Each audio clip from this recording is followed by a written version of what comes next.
Hello and welcome to week 6. This week you're going to be looking at the literacy-rich classroom and how one would best design a literacy-rich classroom. You'll also take a look at the purpose and usefulness of journaling and the use of technology and writing. I've got two websites I'd like you to explore. The first one is What We Know About Writing in Grades 6 through 8. And this is from the National Council of Teachers of English. And it's a nice site because it illustrates the concepts that they are talking about.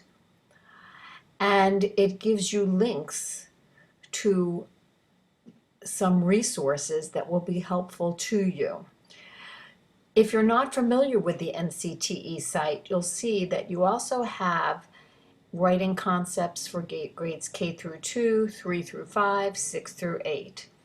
Lesson plans, books on writing, Common Core, seminars that are online, lots of good resources for you in this particular website. The next website, keeping with the topics of the week, deals with using technologies to support literacy. And they talk about storytelling, and it's a wonderful use of technology to use with digital storytelling. So if you're not familiar with storytelling, digital storytelling, or even if you are, you have a couple of articles which are wonderful, and you can actually view stories getting started, see some examples, and I think you would get some wonderful ideas that you might be able to use in your classroom with students on a project like this. I also have two short videos for you, Literacy in the Classroom and Technology in the Classroom at a particular school, just so that you can see some things that are being done and compare them to your own sites. Of course, you've got your discussion board, and we've got actually, I think I talked about this one last week, that you're going to watch Babbling with Brooks, the video, the article, and then you have one more podcast for the following week to watch. Both of these are a bit longer, but well worth your time and effort. In the assignment section,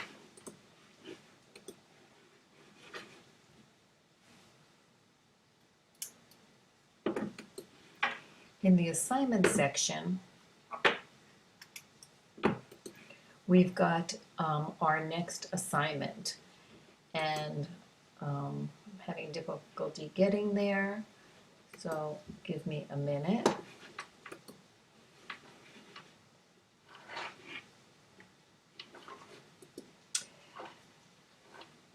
Okay, here we go. So in the assignment section, our next assignment was your analysis of language environments.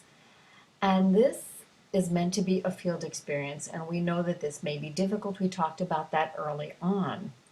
So if you need to use the YouTube classrooms, please feel free to do so. Now, this assignment is worth 30 points, and I see a typo here that I'll fix after the video is over.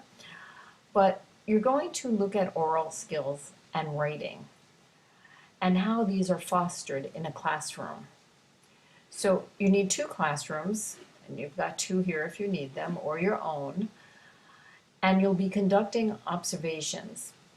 They ask for a minimum of 3 days in each, and I understand at this point that may not be possible. So don't worry about that.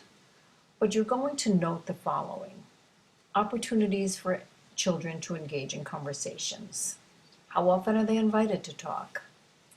How often are they able to ask questions and comments? Do they get to be in groups and talk in groups? What kinds of conversations take place? What kind of interaction is there between the children and the teachers?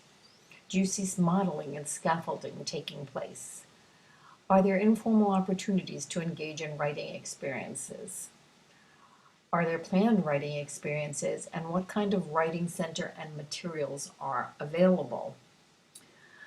So please do the best that you can with this. You also want to look at the rubric so that you can know what it is that I'm looking for when I'm grading.